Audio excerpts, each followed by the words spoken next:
Revson Fellow at the United States Holocaust Memorial Museum in Washington, D.C. He's there for 9 months as an archival fellow doing research in his field of specialization, which is Croatia and the genocides during the Second World War that he'll be talking about today. He is studying for a Ph.D. at Humboldt University in Berlin, and he did his undergraduate work also in Berlin at the Technical University there, modern and legal history and gender studies. And this is actually his second stint at the Holocaust Museum in D.C. He was there a couple of years ago. He's been awarded many prestigious fellowships and internships. He works at the House of the Wannsee Conference memorial site in Berlin. The Wannsee Conference was a meeting of high-ranking Nazis where they began to hatch and plot the scheme of the Holocaust. And the building where that took place is now a memorial site where Alexander does work. And he speaks many, many languages, Croatian, Serbo-Croat used to be one language, Czech, Russian, German, French, English, and this has allowed him to access a lot of the archives at the Holocaust Museum that haven't really been looked at much. So he's got some real linguistic talents. He is really doing very important research because Croatia and Bosnia and Herzegovina are some of the places in terms of Holocaust research where not very much has been done, especially published in English. So he's, when his work comes out in the future, it'll really open up this part of the world for English speakers to find out what was happening during this period. So I would like to introduce you to Alexander Korb.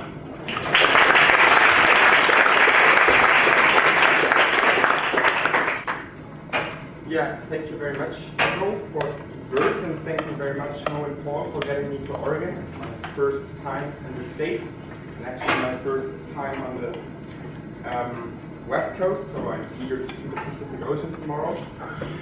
And I have a second presentation in Eugene on Friday, so tomorrow is the Pacific Day for me. Well, as Mo mentioned, I'm a fellow at the Holocaust Memorial Museum, and as you might know, the Holocaust Memorial, United States Holocaust Memorial Museum is this country's national institution for Holocaust education and remembrance. And there's many, many programs and many, many departments at the Holocaust Museum. I just want to mention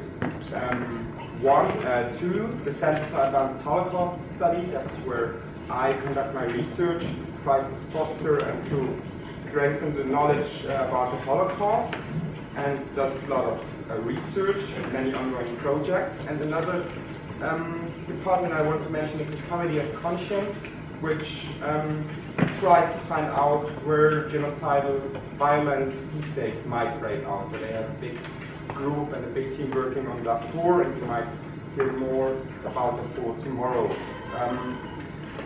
All the departments of the museums offer various kinds of opportunities for young people and students, research fellowships, different small scholarships, summer schools, internship opportunities. So I'd like to encourage you to browse through their website just for a couple of minutes and to find out if there's something interesting for you, and maybe you will end up for a couple of weeks on the East Coast, as I did 2 years ago when I did an internship at the Holocaust Memorial Museum.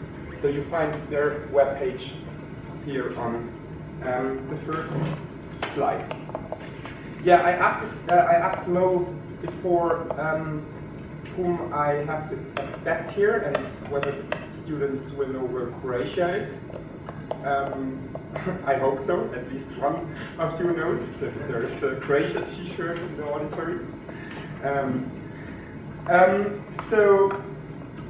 I will just give you a basic overview on Yugoslav history, because Croatia was part of Yugoslavia, and a part of how the Holocaust took place in an inter-ethnic society, and in an inter-ethnic society that was targeted by an inter-ethnic civil war during World War II. So it was not just a military event, the wars in the region, but it was a civil war, which had important impacts on Holocaust history.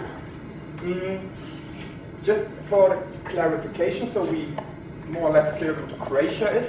You know what Roma are? Everyone knows? Gypsies. Gypsies, right. So the perpetrators in Croatia, the Germans as well as the Croatian perpetrators, used to call them Gypsies, but in my scientific work I chose to call them Roma because it's more accurate and it's less pejorative. Everything else clear? And yeah, what a genocide is, that's actually a very open question because there's many definitions of genocide and none, and many scholars argue about this question. I tend to use the United Nations definition, which is quite a legal definition, but just as a background for you, there's like big struggles how to define a genocide, and many books are written about this. What's interesting about the case of Croatia, that the persecution of the Jews was very much intertwined with the persecution of other groups, with the persecution of Serbs in the region and Roma in the region, as well with violence committed against other groups as Croats or as Muslims. Yugoslavia is one of the European, actually the country in Europe with the highest Muslim percentage of population. But the violence against Muslims and Croats was not so much racially or ethnically motivated, but they were mainly targeted because of their political beliefs. So that's also that's the important difference between the violence against Serbs, Jews, and Roma, and between violence against other groups. On the 28th of May 1941, 10 young Croatian fascists called Ustaše arrived in the town of Trebinje. This is a small town in a region called Herzegovina in the southeast of Bosnia, which was populated mainly by Serbs. These 10 young men were students of the University of Zagreb, the capital of Croatia. Immediately after their arrival, they ordered the removal of Cyrillic signs from the streets. Cyrillic is the way Serbs and Russians write, while Catholic Croats write in Latin letters. So they ordered the removal of the Cyrillic signs and writings from public spaces. They destroyed some Serbian historical monuments, as well as the Serbian church. And then they started to gather the local nationalist youth and encouraged them to bear arms and to chase Serbs. On June 1st, 1941, at 5 a.m., they killed for the first time. 9 Serbian men were shot as alleged foes of the Croatian nation. This was the beginning of a campaign of mass murder that continued throughout the region. Ustaše, which is the name of these Croatian fascists, who were sent from Zagreb, from the capital, merged with local nationalists. They rounded up Serbs, whom they thought were dangerous. Mostly it was male Serbs from 16 to 60, merchants, teachers, or priests. And these people were shot either in prison yards or in caves or in the forest next to these towns. The killings often ended in chaos, allowing some of the victims to escape and to spread news on the murderous strategies of the Ustaše units. Mass murder of Jews began 1 month later on killing fields in the mountains of Croatia and on the Adriatic island of Korb, where Jews and Serbs were deported to. The Jews were accused of being responsible for a famine in Croatia, accused for undermining the state with price speculation, and for spreading rumors about the persecution of Serbs in Croatia. But let me first give you a short overview on the Yugoslav history and show you the region. And actually it turns out that we have a reference map of ancient Italy, which might be a little bit helpful. The region I'm talking about, and you also will find on the handout and the map I gave you. It's here on the eastern shore of the Adriatic Sea, the island with the killing fields I just mentioned is this island, the island of Park.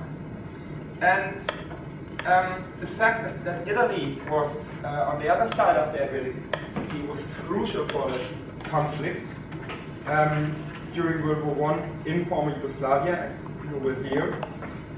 The two handouts will help you for like the map for the general orientation, where we are and where the region is I'm talking about. And the second handout, I admit it's a little bit superficial, but it's like just a short guideline for you to see which different ethnic groups are involved and the most important organizations and places are mentioned on the second handout.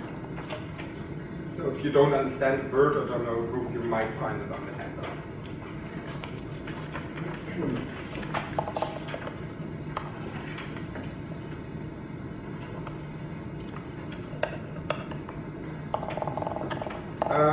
Well, this is a German map, but anyway, it shows the Kingdom of Yugoslavia, which had been found in the aftermath of World War I, under the name Kingdom of Serbs, Croats and Slovenes. This new state combined big stretches of land both of the former Austro-Hungarian Empire as well as of the Ottoman or the Turkish Empire, as well as included the former Kingdom of Serbia, so lands with very different traditions and with very different population were united to one kingdom. The former Ottoman territories, especially Bosnia, which is here in the middle, was predominantly Muslim populated. The former Austro-Hungarian regions, Slovenia and Croatia, were predominantly Catholic populated, while Serbia and Macedonia were predominantly Orthodox populated. And I just mentioned like the main religions for now. This country was meant to be a compromise between the three name-giving peoples, but it ended up as a state under Serbian supremacy because the capital stayed in Belgrade, the king was the former Serbian king, the army was the former Serbian army, so soon the Serbs started to dominate this country. Yugoslavia suffered under nationalist tensions and competition between its peoples, between World War I and World War II. The climate became more and more nationalist, and the competing nation-building projects of Serbs and Croats, who used dialects of the same language, were fought over language, identity, religion, and territory. The main object of the competition between Serbs and Croats was Bosnia and its mainly Muslim population. Serbs were Orthodox, Croats were Catholic, but both claimed that the Bosnian Muslims were actually theirs.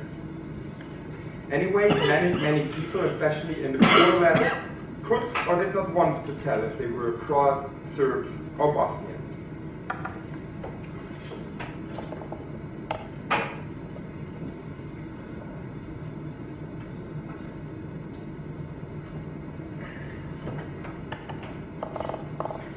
So let me briefly introduce the history of the Ustaše fascist movement, which was the movement of some right-wing Croatian nationalists. It was founded in 1929, and its organization was set up in small training camps in Italian and Hungarian exile because the movement couldn't operate in Yugoslavia because it was persecuted there. Italy and Hungary supported the Ustaše because they were interested in the destruction of Yugoslavia in order to change the post-World War I order. Three factors shaped the character of the Ustaše as a fascist movement. First, it was an extremely nationalistic movement. The Serbian dominance in the Yugoslav state infuriated Croatian nationalists and the Ustaše, and they pledged to liberate Croatia from foreign rulers and to restore the Croatian nation to its imagined glory by cleansing the country and its language of foreign elements and influences. The Ustaše was vehemently anti-Serb, which also influenced their anti-Semitism, because Jews were always perceived as agents of the Serbian people. Second, the Ustaše was a terrorist organization. It cultivated violence, and during its time in exile in the camps, the trainings were actually events where violence was cultivated, and its activities were dominated by militant action, and culminated 1934 in the assassination of the king of Yugoslavia, Alexander, who was killed in Moscow together with the French foreign minister. The Ustaše wanted to overthrow the Yugoslav regime by force and perceived itself in a state of war with the Yugoslav state. And third, this is important to know, the Ustaše was a very small group with approximately only 30,000 pre-war members. And when it was put in charge of the Croatian state in 1941 by the Germans and Italians, it was put in charge of a state with more than 6 million people from different nationalities and ethnicities. And it seems the only way for them to rule this country was extreme violence, because there was actually no peaceful way for the Ustaše to get hold of this huge country. So let me shortly tell you two analytical assumptions on which my research project is based. The first one is that I assume that the independent state of Croatia was not merely a German puppet state carrying out Nazi policy, but that it was itself a participant exercising considerable freedom of action. By cooperating with the Germans, the Croatian Ustaše tried to realize its own goals, and this main goal was violently creating a greater Croatian nation state. And Europe under Nazi rule often was perceived as like a continent under full German domination, but the more and more research has been conducted on different countries and on different states under German occupation, the more we actually find out that the local actors and the local nationalists had actually more space and more to say than many people had expected in the first decades of research after the war. And partly,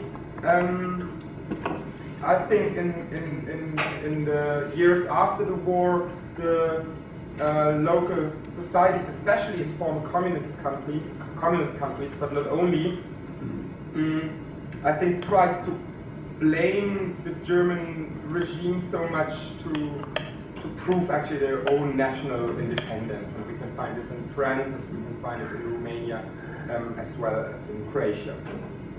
And the second assumption is, you can find in my title, I argue that the violence against Serbs, Jews and Roma was interdependent, and that the dynamics of the violent processes stimulated and radicalized persecution of each. Mass murder during World War II in Croatia had many groups involved, as you can find on your handout. Ustaše, Četnici, which were Serbian nationalists, Muslim militias, communist partisans, as well as German and Italian occupation forces. And this all presents a complex system of violence, counter-violence, which was continually changing, and the background of all this violence and competition was the inter-ethnic war in Yugoslavia.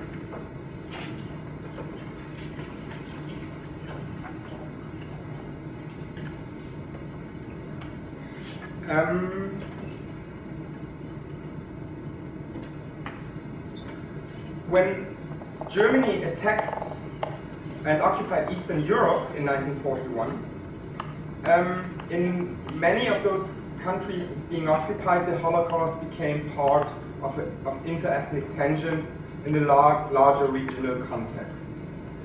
This we can find in Lithuania, we can find it in East Poland and Ukraine, it's all regions where ethnicities were competing, and this played also out on the fate of the Jews and often radicalized the persecution of the Jews.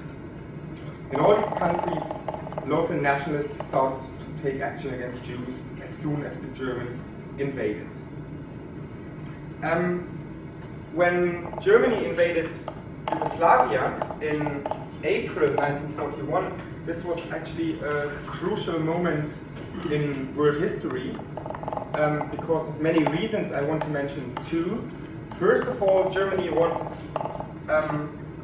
to clear the southeast of Europe and to occupy the southeast, including Yugoslavia and Greece, to protect its right flank for the attack on the Soviet Union and to make the way free for attacking its main foe, the Soviet Union.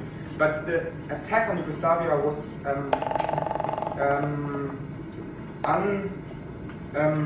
unexpected because actually Yugoslavia was to be included in the Axis Agreement of Germany and Italy, and only if some officers of the Yugoslavian army revolted against this Axis affiliation, Hitler decided to attack Yugoslavia. And this whole attack brought the main attack on the Soviet Union, it postponed it for a couple of months, with the result that the German army got stuck in the Russian or Soviet winter in December 1941. So this delay of 3 months might have changed the outcome of World War II in general. And second, this attack on this relatively small country in Southeast Europe was an import of violence in this society, which was which had like big tensions, but which still didn't have a civil war before the Germans invaded. And finally, more than 1 million inhabitants of Yugoslavia didn't survive World War I. So it changed dramatically also the Yugoslav history, and in a way it also made possible the war in the 1990s, which were in many ways a consequence of what happened in World War II in Yugoslavia. Unlike the examples I gave you, Lithuania and Poland, the first weeks of Ustaše rule in Croatia were relatively peaceful. The way into violence was not one of spontaneous outbreaks in the first weeks, but it seemed to be well organized. Measures of social, symbolical, and economical exclusion of Serbs and Jews paved the way to mass murder.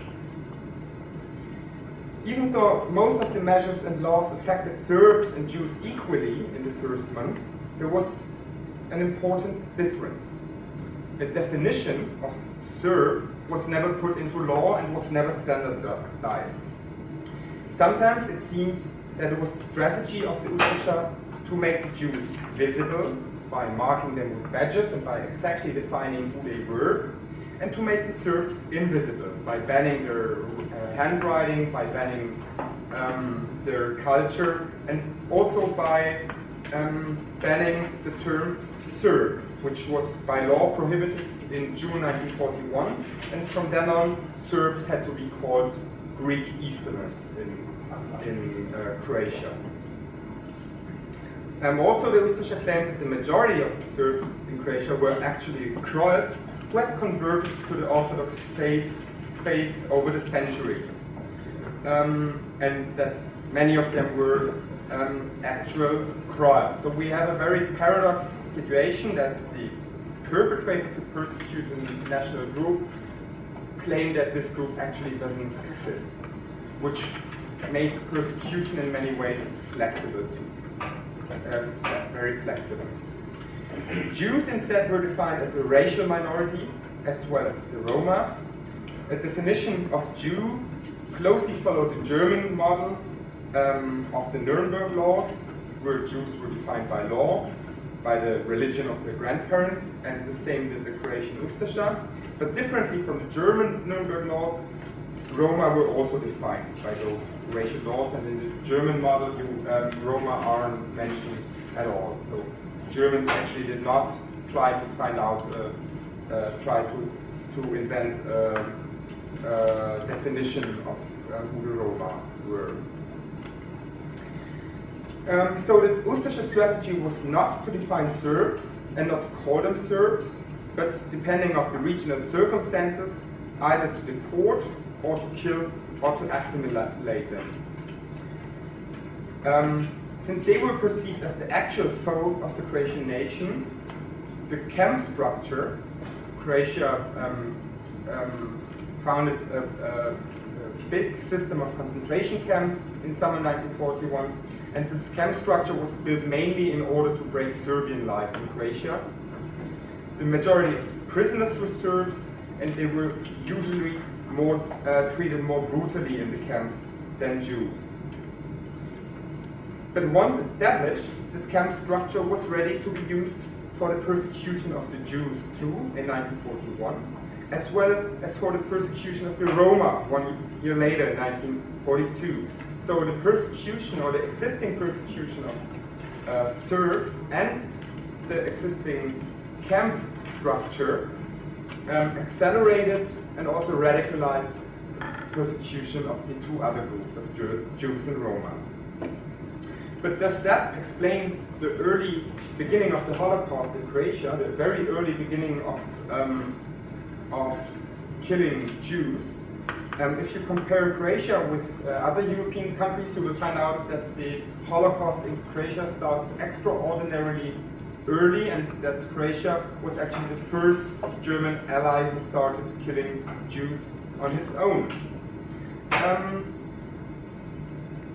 I think no. I think the radicalization I just described explains this early point just in part, and the other part, which might be the explanation, is of course the German presence of the country. Even though Germany never ordered the persecution of the Jews in Croatia, its presence and the fact that Germany was a role model for the Croatian fascists might be the final radicalizing blow who let the Croatian fascists start with the deportation and finally with the killing of Jews in July 1941. Also the fact that German units started mass killing of Jews in the Soviet Union in July 1941 radicalized the Ustaše very much in these crucial months of summer 1941. So with the invasion into the Soviet Union in June 41, German special units, so-called Einsatzgruppen, started with murdering Jewish civilians in the Soviet Union.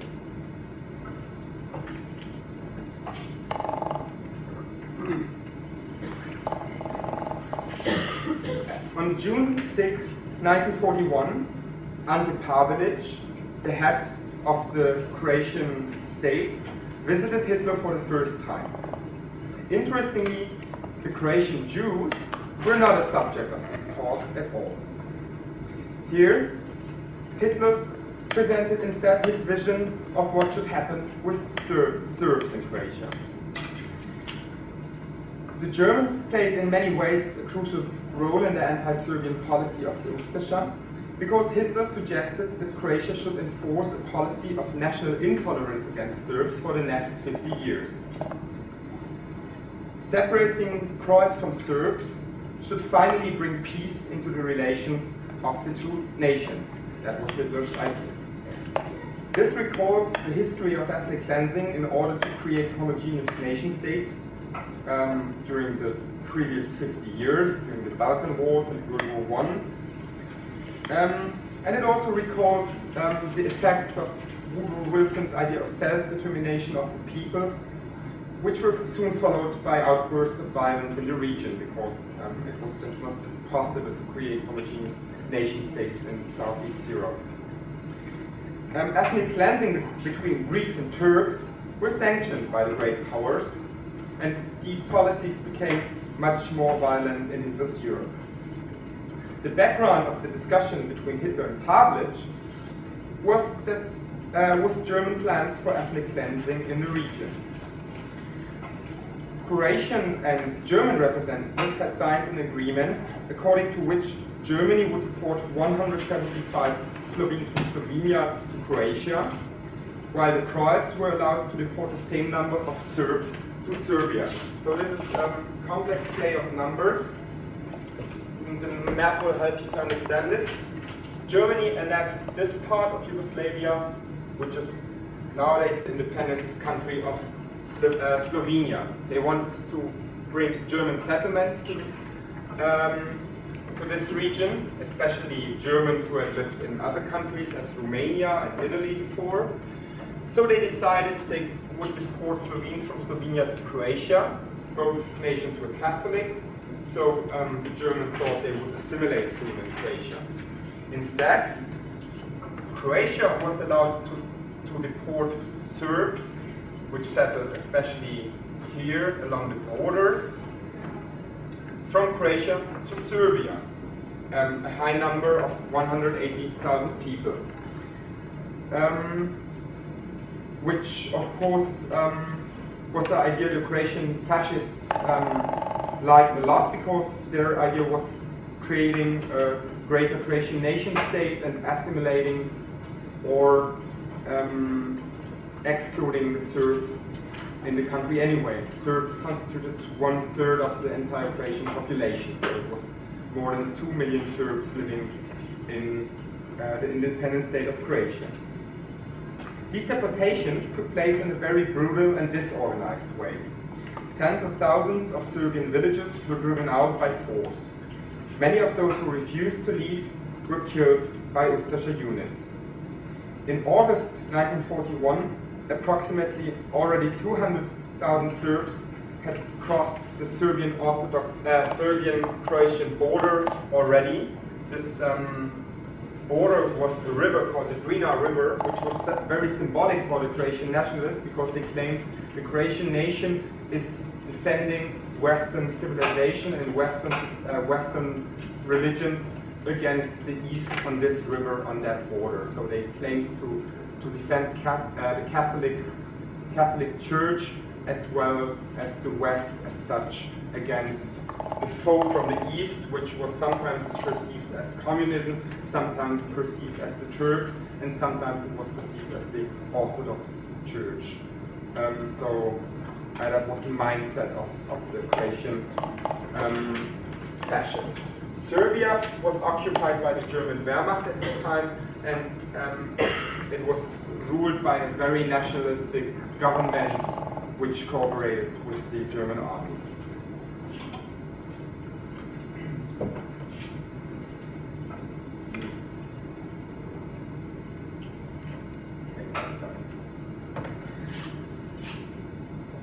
Out of fear of Ustaše terror, Serbs rose up against their oppressors. Serbian insurgents called themselves Chetnici and formed nationalistic, also very violent, small units who operated in the Croatian mountains, or actually Bosnian mountains. They gathered under after the German attack on the Soviet Union, the Yugoslav communists also joined the uprising. They gathered under the command of communist leader Tito and tried to be a multi-ethnic platform for all former Yugoslav peoples. So it was the only multi-ethnic actor in the region during World War II. Many impoverished and frustrated refugees soon joined in with the uprisings, and the resistance movement gained strength and became actually very successful. And you will find hardly a region in World War II Europe that had so much armed resistance and where partisans succeeded in liberating so many territories as former Yugoslavia. In August 1941, those uprisings brought danger to the German rule as well as to the Italian rule, which was Western Croatia, occupied by the Italian army. When the independent state of Croatia was founded in 1941, the country was shared between, or it was divided in two zones of operation. The German army operated here, while the Italian army operated here and tried to secure the Adriatic coastline for the Kingdom of Italy.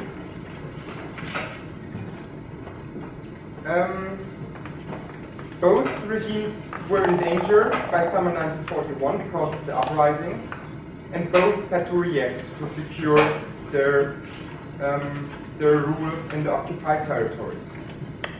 How did the Germans react? The Wehrmacht, Foreign Office, the SS, and Hitler, they all pursued their own policies, and the Ustaše succeeded in playing various German authorities off against each other, and thus it gained some additional independence. As for the Germans, it was mainly German representatives stationed in Serbia who tried to change the Ustaše policy, because they had to deal with all the Serbian refugees who crossed the Drina River and came to Serbia.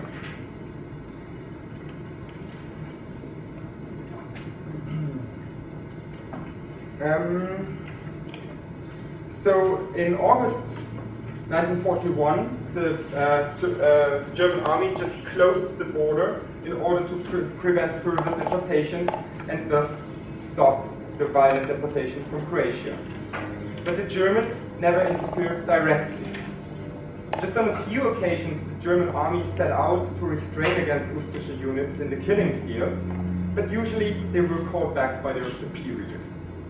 So in the long run, they always tolerated the Ustaše violence and they always respected Croatian independence. Much bigger pressure on the Ustaše to change its policy came from the Italian side. In the same month, in August 1941, after having tolerated the mass murder for nearly 2 months, Italian policy towards Croatia changed.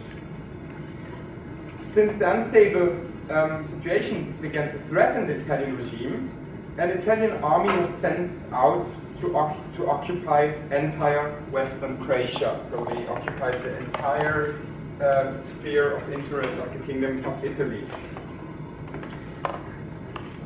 Italian soldiers also began to disarm Ustaše units, and sometimes they ripped off the symbolic U which they were wearing on their heads in order to humiliate them. The killing camps in western Croatia were abandoned and transferred to a new camp complex in the German zone, which was the camp of Jasenovac, situated here, not far from Zagreb, not far from the capital. Italian soldiers were often very shocked when they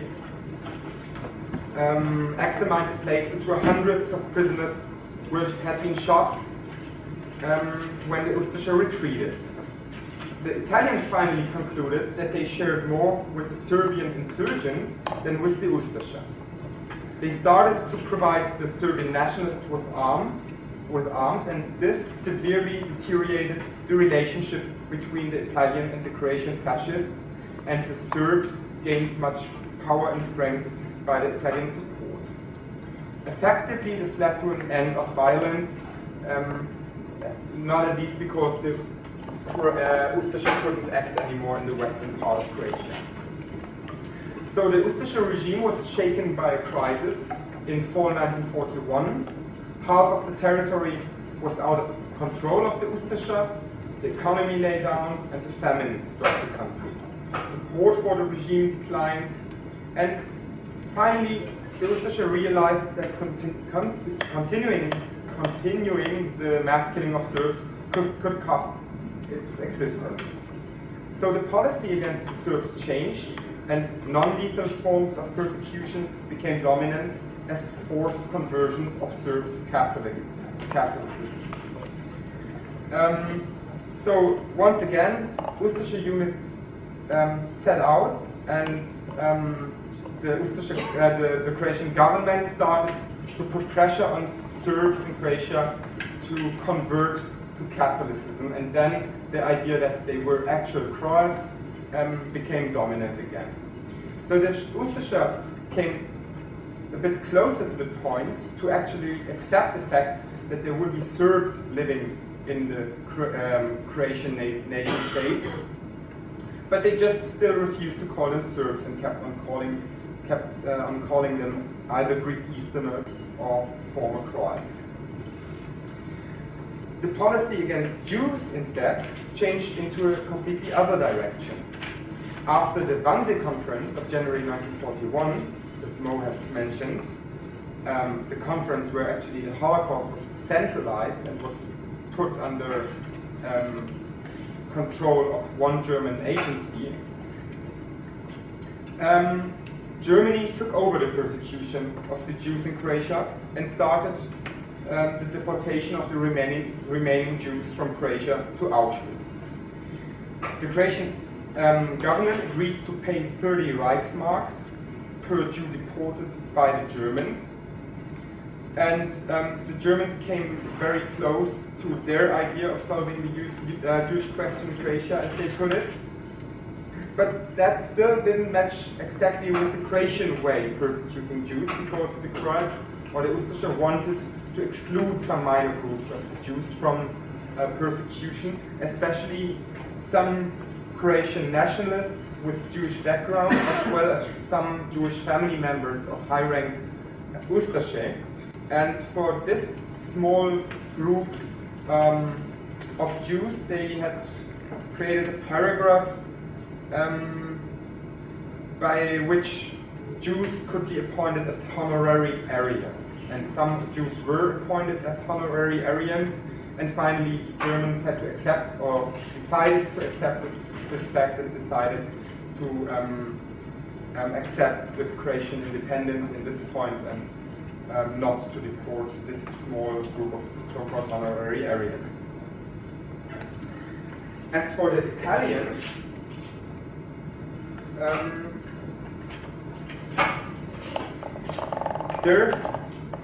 they were often perceived as actual rescuers of Jews and Serbs. But this is a simplification. On one hand, it is true that Italians were reluctant to hand over Jews to Germany, and it's true that many Jews could survive in the Italian zone, since the Ustaše was disarmed in the Italian zone, the violence ceased, and it became, in a way, a safe haven for Jewish and Serbian refugees who were not deported from Western Croatia. But new research makes us better understand the Italian motives. It was less ethical motives rather than tactical. And by not deporting the Jews, Italy tried to prove its independence from Nazi Germany. The Italian side had an internal struggle whether to deport the Jews or not. What finally happened was that the Jews were put into camps, into internment camps on the Adriatic islands, as on the island of Rab, which was the largest Croatian island, where finally 5,000 Croatian Jews were interned. They were not in freedom, but still it was much better conditions than in a concentration camp, as this slide might show. Kids in the camp had access to the sea, and there was some education for kids, for Jewish kids, while in the German zone of occupation, mass killings were still going on. Finally, those Italian officers in the army who opted for not deporting the Jews to the German, which German and the Croatian government asked for, proved to be stronger than those Italian actors who wanted to deport the Jews, as Mussolini, the leader of fascist Italy. But when Italy finally surrendered to the Allies in September 1943, because it finally was too weak to go on with the war, the Italian Jews living in Western Croatia were in high danger, because they were sitting on these islands in these former internment camps, and the German army was approaching rapidly. But finally, the partisans, the communist partisans, succeeded in liberating the coast before the Germans reached it, and then the partisans withdrew again to the mountains, and the Jews with them, in order to form one Jewish battalion which fought within the National Liberation Army of the partisans. By early 1942, Ustaše violence started to target another minority, the Roma. More than 20,000 Roma were deported to Jasenovac, genocide within the larger context of violence, which context is so far widely unknown. So we don't know anything about the decision-making process, and we don't know much about the first-hand perpetrators and the killing. We just know that the German side was not involved and that this was a genocide committed by the Croatian side absolutely independently. The result makes Croatia the country with the highest death rate of Roma population in Europe during World War II. Only one group was excluded. The clergy of the Bosnian Muslims in Bosnia urged the government to exclude from deportation Roma with Muslim faith, the so-called white Gypsies. The Croatian government decided to avoid a conflict with the Bosnian Muslims and accepted that the so-called white Gypsies should not be deported, and this clearly shows how flexible the racial categories of the Croatian perpetrators were, because they just could decide, okay, those Gypsies who are Muslim, they are Aryan, while the Orthodox and Catholic Muslims are non-Aryan. But why did the Muslims try to save Muslim Roma, and why did they unsuccessfully also try to protect Jewish converts to Islam? Because they also asked for the non-deportation of Jews who had converted to Islam. It seems that Muslims wanted to assure themselves that they still had the right and the power to define themselves and to define who is a member of their group and who not.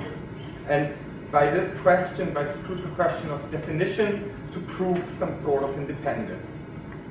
By making sure that they lived in a multi-religious society, they also tried to defend their own rights. This worked out only in parts, and the Muslims lost more and more ground and came more and more under pressure from the different sides. That was at a time when Serbian nationalists started ethnic cleansing of parts of their regions from Muslims. So many, or actually hundreds of thousands of Muslims were expelled from Serbian regions at this time, and many thousands were killed. And the relationship between the Muslims and the Ustaše government got worse and worse.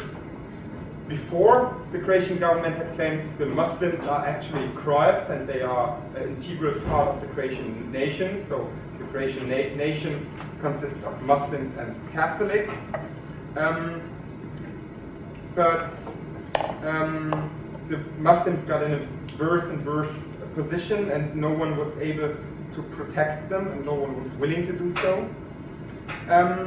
So finally, the Muslim leadership decided to change its policy and to cooperate more closely with the German side, who seemed to be an actor which was able to defend Muslim life in Bosnia. The main actor on the German side was Heinrich Himmler and its SS.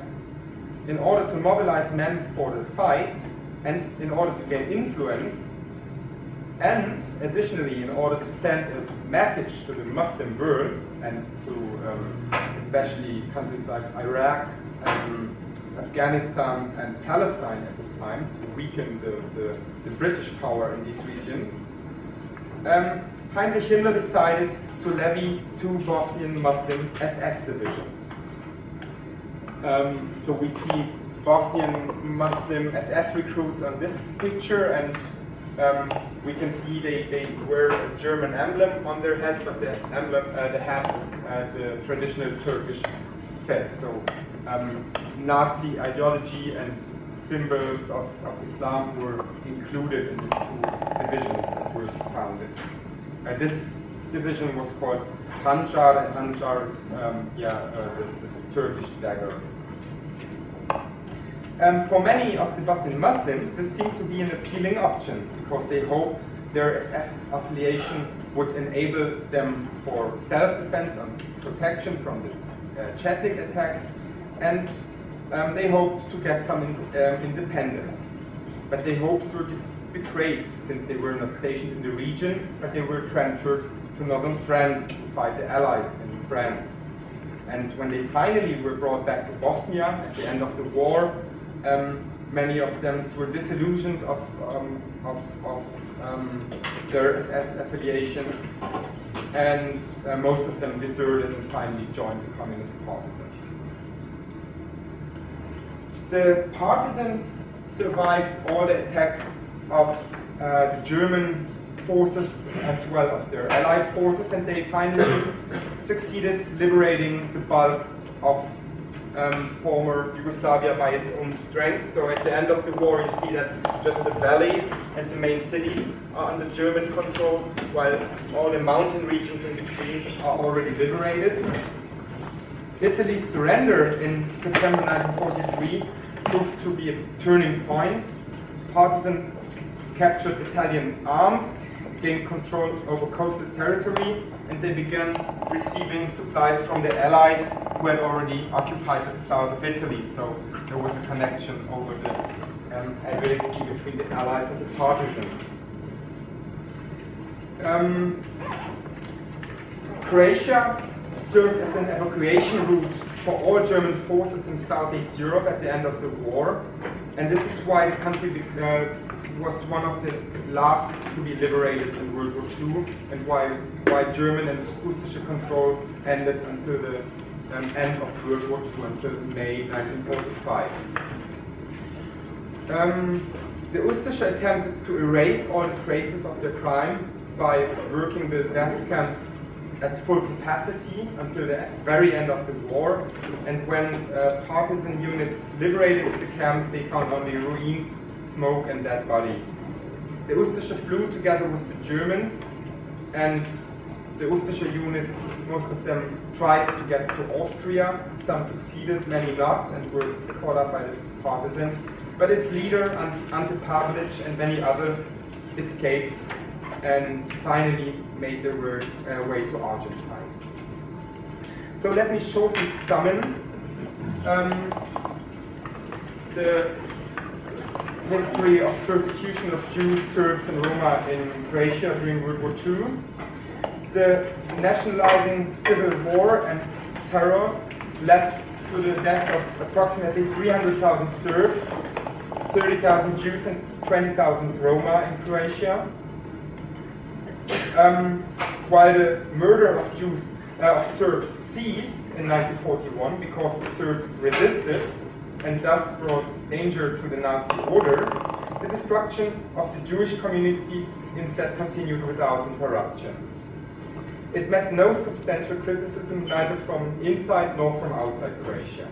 Neither Germans nor Croatians nor Italians intervened in the deportation of Jews to Auschwitz, with the exception of those Jews in the Italian internment camps. And none of the sides was interested in the fate of the Croatian Roma. So they did neither push it nor did they blame the Croatians for killing the Roma in Croatia. The Ustaše acted independently. No other ally, as Croatia had such an extensive system of camps independently run, and no other German ally started with the Holocaust that early as the Ustaše.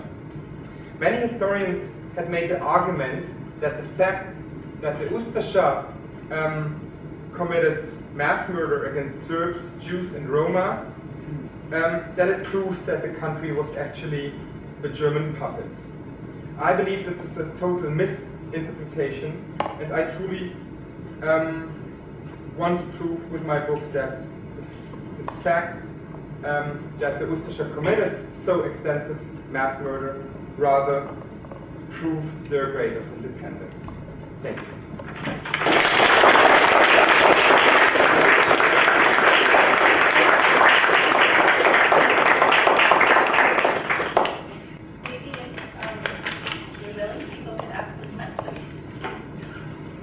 Yeah, and since this is a very complex history, so you are allowed just to ask everything. At my last talk, I was asked, where is Croatia? But it was after the talk, so I was disappointed. Yeah. Well, I've been to Croatia, so I know where it is. But my question has to do with modern day Croatia today because I went with some students here from OSU, and we were there, and while we were there, we noticed swastikas all over the place. We noticed big pictures of Milosevic that said for God, country, and fatherland. So I'm curious, this history, is it interpreted here today? Is that still a strong undercurrent? Or what's When Yugoslavia started breaking up for the second time, it began actually in the end of the 70s or in the 80s. And Tito, the partisan leader, he died in the early 80s. And that was a time of strong national tension again. That was not really recognized by the West, but according to my knowledge and opinion,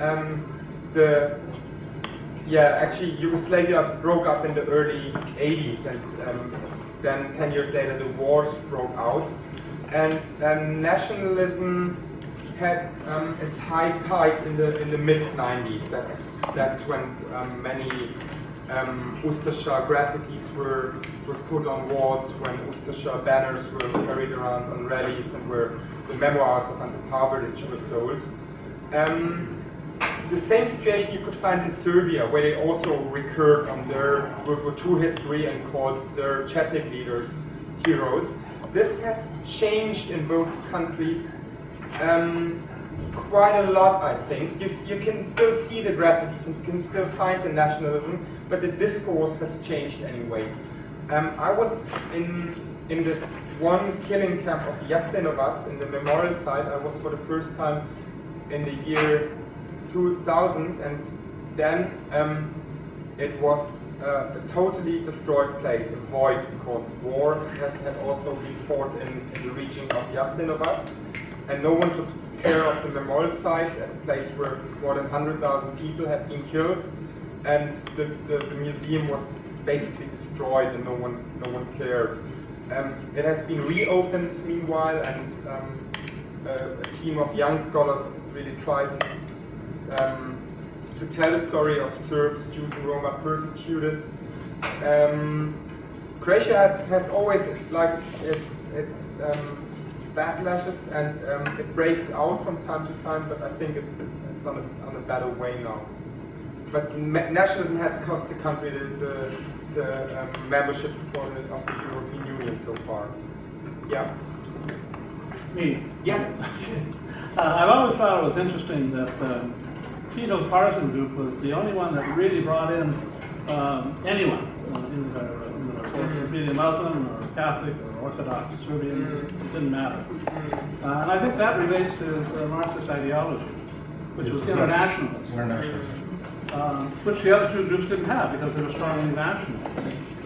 Yes, I would partly disagree. I think it doesn't has to do much with Marxism and with communist ideology, because as soon as the World War II started, the communist parties took ideology, put it aside, or communist ideology, and tried to argue actually more nationalist than they did before. They tried to include all nations by giving them their national rights, which was one cause of the late nationalism in the 80s and 90s, because the People's Liberation Armies often argued very nationalistic, what they did in Yugoslavia was to argue, well, in a way international, that like every national group would have its right, but still they were perceived as national groups. So it was the Croats got their republic at the end of the war, the Serbs got their republic, and nation didn't matter quite a lot. They were just the only group who tried to combine different nations, which they did successfully, because many people were tired of the ethnic civil war. So it was a realistic and real option, and it was also, it seemed to be safe. And especially for the Bosnian Muslims, it was very appealing, because that was actually the way for survival, but for national reasons in a way. Well, but One more question. Tito and Moshe Piade, I think, understood that they couldn't help but have separate republics. Yeah. That was the demand of geology and history. Yeah. And I don't think that overrode necessarily their ideology. I think their ideology was different. The leadership were all clearly communist. Yeah. But also in the Soviet Union, you will find out that as soon as the war starts,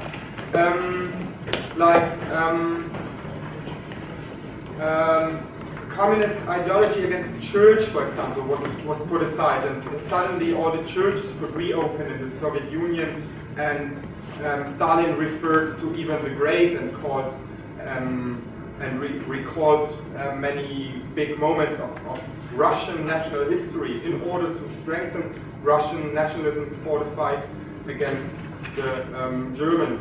And you can find some similarities in Yugoslavia, just that they always tried to combine Serbian and Slovenian and Croatian nationalism, but stayed nationalistic in a way. Yeah? 2 points there. What he's saying is in communist ideology, ethnic differences and community differences are expressed and allowed. What happens is that while they promote internationalism in the Soviet Union and other places, they created little, ethnic communities within called the Soviet Union. So they respected individual groups in their nationalities. That was part of the ideology. Secondly, Tito himself was a Croat. He was a Croat, and then he helped join these. In fact, without Tito, they would have probably not. It would have probably, been more chaos and more national feuding. But he helped to modify the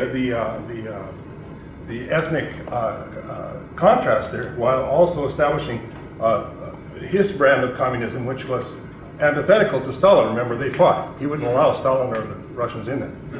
So he had his independent concept of communism with internationalism, with ethnic rights, and six different nationalities within there. And it worked until they started collapsing there later in the 80s. Yeah.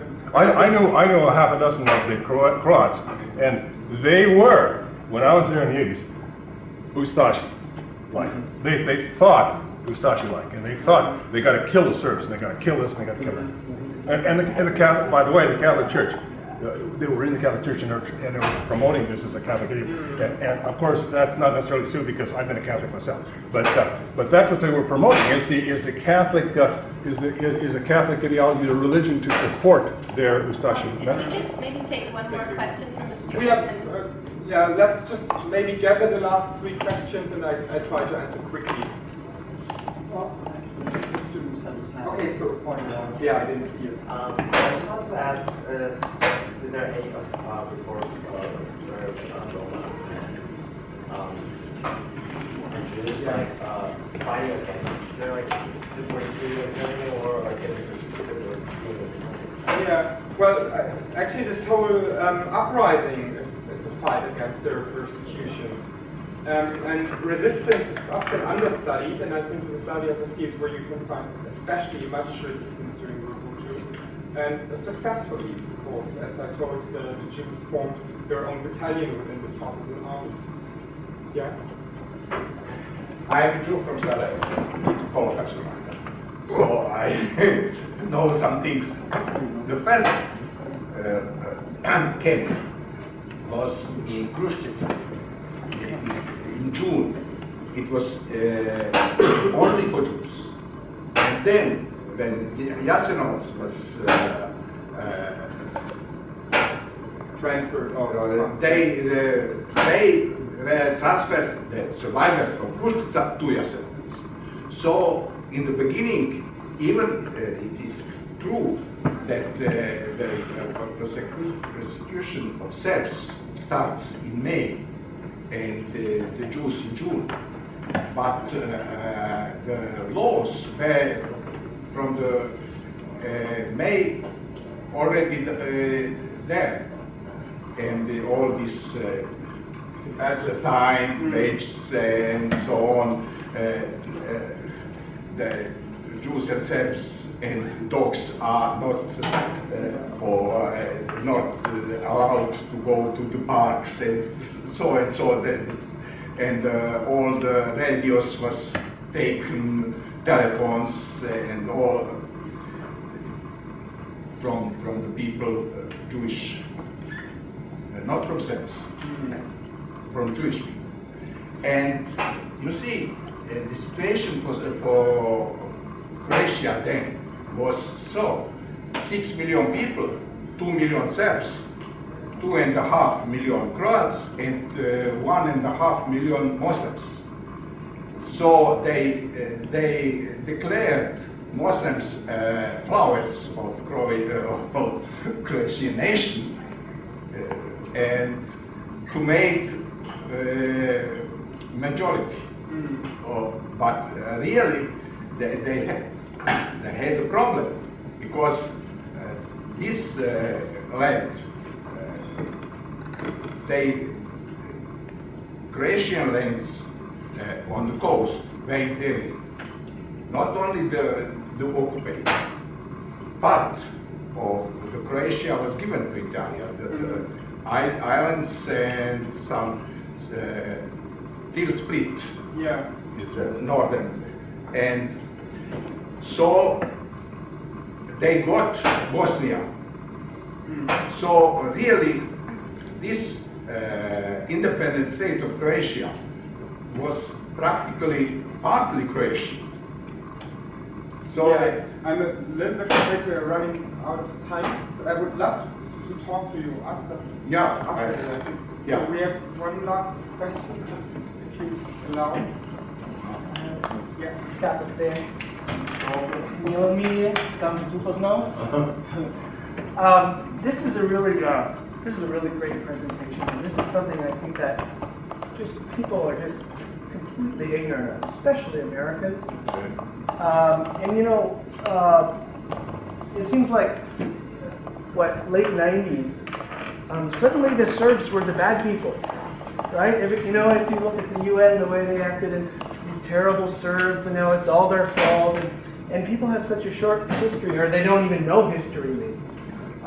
It just always amazes me. And hear you say today that, if it wasn't for resistance in that part of the world, maybe Moscow would have been overrun, and Stalingrad would have been taken over, and that could have changed the entire outcome of the war.